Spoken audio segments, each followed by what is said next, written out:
విశ్వావసనామ సంవత్సరానికి సంబంధించిన మిథున రాశి వారికి ముఖ్యంగా మృగశిర 3-4 పాదాలు, ఆరుద్ర, పునర్వసు 1-2-3 పాదాలతో కూడుకున్నటువంటి వీరికి ఆదాయం 14, వ్యయం 2, రాజపూజ్యం 4, అవమానం 3.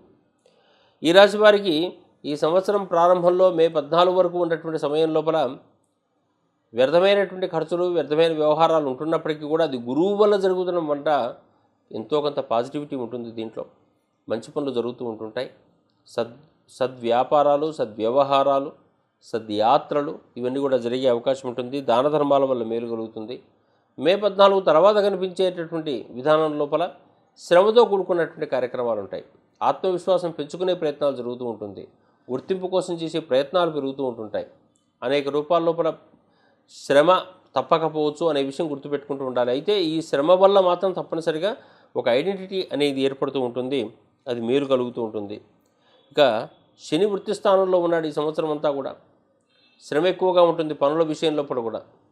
అక్కడ కూడా గుర్తింపు వస్తుంది, రాణింపు వస్తుంది. కానీ పని చేయడం విషయం లోపల సులువుగా, సూక్ష్మంగా, స్కిల్ఫుల్గా ఉండదు. ఎక్కువ పని కష్టపడాల్సిన అవసరం కనపడుతూ ఉంటుంది.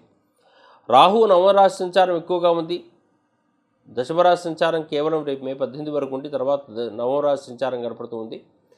నవమంలో సంచరించడం వల్ల అనేక రూపాల్లో ప్రయాణాలకు అవకాశం ఉంది, దూర ప్రాంతాలకు. అయినప్పటికీ కూడా కొంత అసంతృప్తి తప్పకపోవచ్చు. ఏదో పనులు చేయాలని అనిపిస్తూ ఉంటుంది. టెక్నాలజికల్గా కొంతవరకు అనుకున్న పనుల లోపల పూర్తి చేసుకునే అవకాశం ఉంటుంది. కానీ ఈ సాంకేతిక విషయాలు కానటువంటి వాటి విషయం లోపల మాత్రం అసంతృప్తి ఏర్పడుతుంటుంది. వైదిక విద్యలకు లోపం ఏర్పడుతూ ఉంటుంది.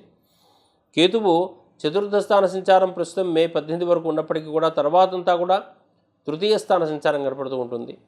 తృతీయ స్థాన సంచారమైనటువంటి కేతువు వల్ల ఈ సంవత్సరం లోపల ఈ ప్రకృతి సహకారం, జంతు వర్గాల సహకారం ఇవన్నీ కూడా బాగా దొరుకుతున్నప్పటికీ కూడా కావలసినంత సహకారం దొరకలేదని ఒక నిరాశ మాత్రం మిగులుతూ ఉంటుంది.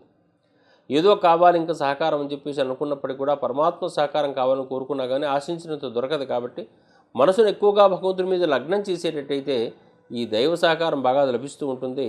లోక వ్యవహారాలను ఎంత తగ్గించుకొని దైవ వ్యవహారాలకు అంత దగ్గర అయ్యేటట్టయితే ఈ దైవ సహకారాలు, ఈ అసంతృప్తులు మన దగ్గర తొలగిపోయే అవకాశం ఉంటుంది.